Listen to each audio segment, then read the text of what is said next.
To begin, I'd like to share I am conscious I am approaching this topic discussing traditional gender roles and relationships. This is not to negate the experiences of others, but to kickstart an important conversation. I also don't want to assume I know or understand what those who don't fit these norms experience. So please forgive me for any ignorance I may display. Do let me know if I could have approached this in a better way. I'm always open to feedback and learning. As I say, I can't promise I will always be right, but I promise to always give you a human perspective. Let's go. Welcome to A Human Perspective.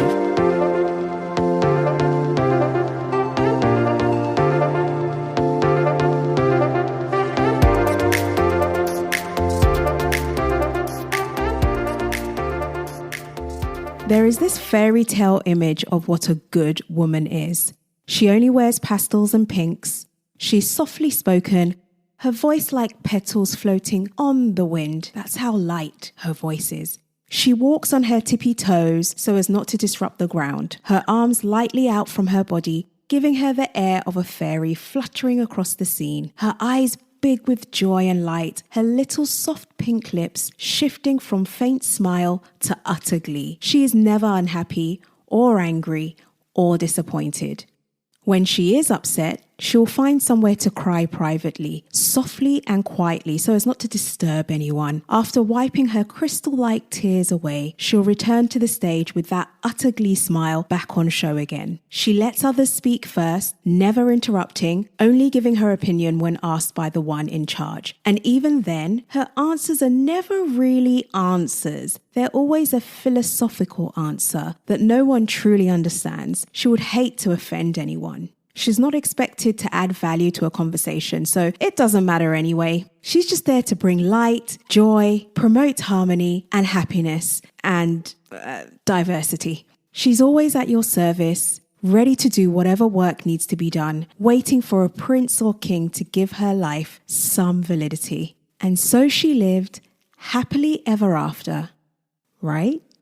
Do you think I'm being a little extreme?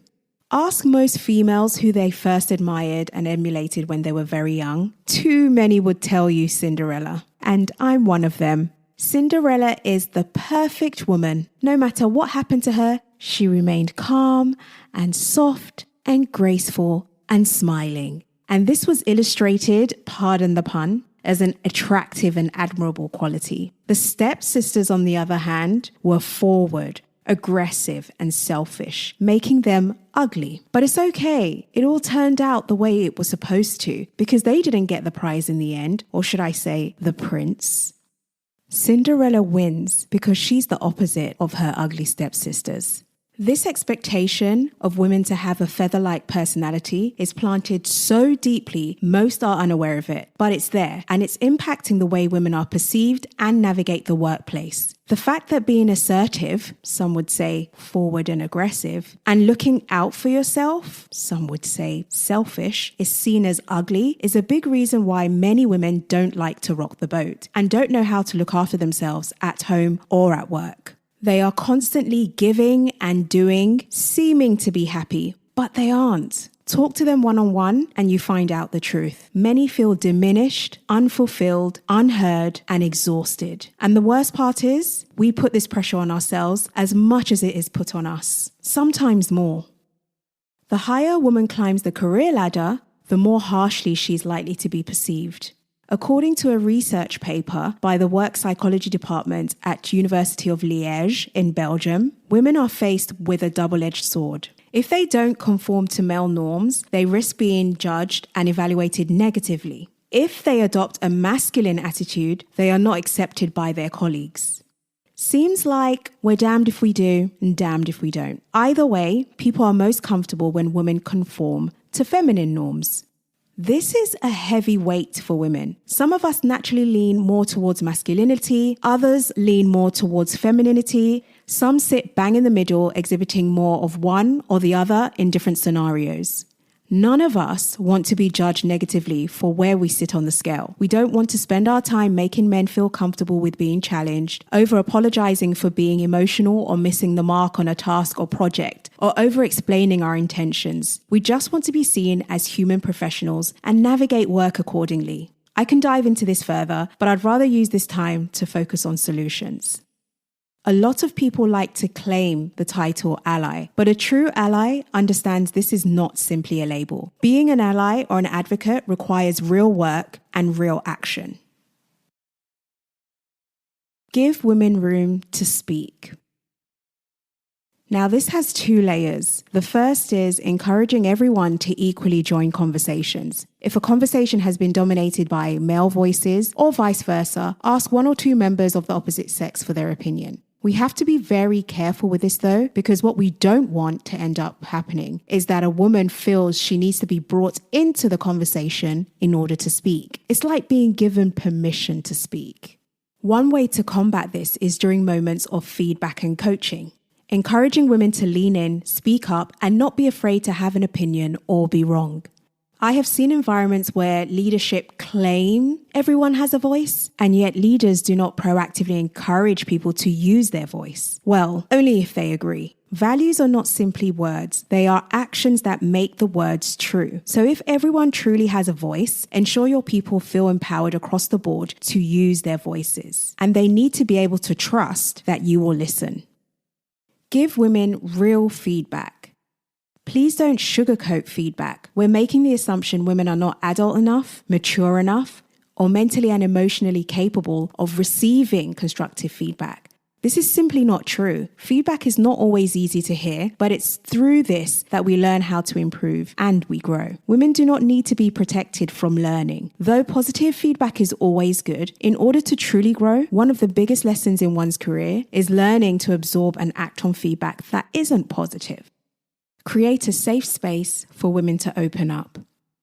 Can the women who work with you be honest with you about some of the things they're struggling with in their personal life? Whether it's the stress of IVF treatment, balancing work and children, or other familial or relationship or personal pressures. This isn't always necessary, but women need to know they can do this and they will be supported. This doesn't mean they're expected to do less work, but perhaps there can be flexibility on deadlines or work schedule. Women need to know they can open up and what they share won't be used against them. Ask women what they need. If you really want to know what women need to feel supported and to be successful at work, ask them. If not directly, anonymous surveys are always a great way to get feedback on culture, benefits, and how work impacts people's personal lives. A lot of company benefit structures are great, but they often follow a one-size-fits-all model. How do your benefits help women not have to decide between personal life and work? What benefits or schemes do you have in place to support life events that men don't need to worry about? Support partners. A lot of women put their careers on hold when they have children, usually because they're worried about being able to perform in work as they did prior to having a baby. My question is, why should a woman who doesn't want to choose have to choose? We are penalized for the allotment of biology.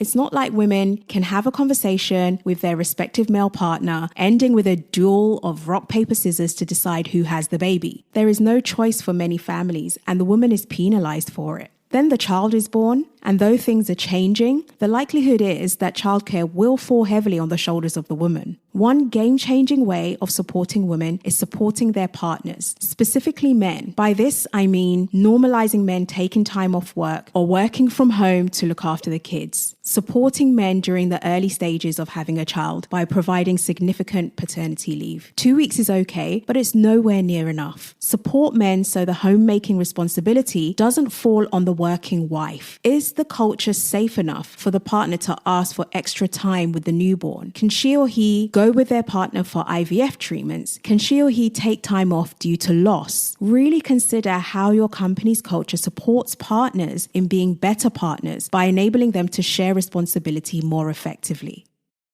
Change how we perceive and talk about women. We really need to change our perception of women overall, how we talk about and assess them, and how we expect them to show up, behave, and interact at work. From what I've seen, a woman's value is often in how she makes others feel, i.e., safe, warm, nurturing, open bosom-like. And this is sometimes valued above output, effectiveness, and productivity. Some years ago, I was having a conversation with a senior manager I respected. She had had a very successful career, and she was a wonder to watch and work with. We were having a conversation, and I responded jokingly, "Okay, mum, I am not your mum. Believe me, I am not your mum."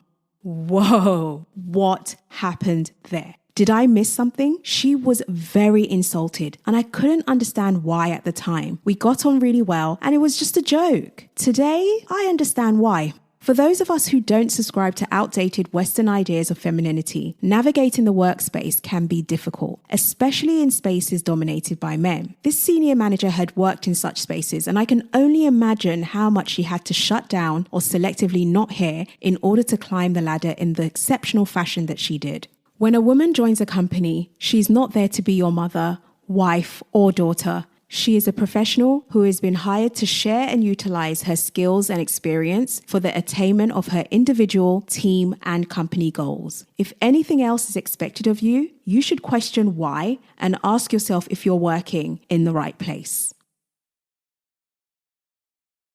My final thoughts are, we're not looking to be treated with dainty gloves or like delicate flowers. We're looking to be seen, understood, and supported accordingly. We're not looking for a leg up, but we are looking for everyone, including other women, to do the work needed to make real changes that will impact women's working and personal lives positively. You will notice I have not mentioned things like give women opportunities or promote women. I believe companies should promote the best performer and not simply promote to fulfill some BS diversity quota. As long as there is a system for promotion heavily based on outcome and development rather than gut feeling, then this is fair enough. However, this only really works when all the areas mentioned during this episode are worked on.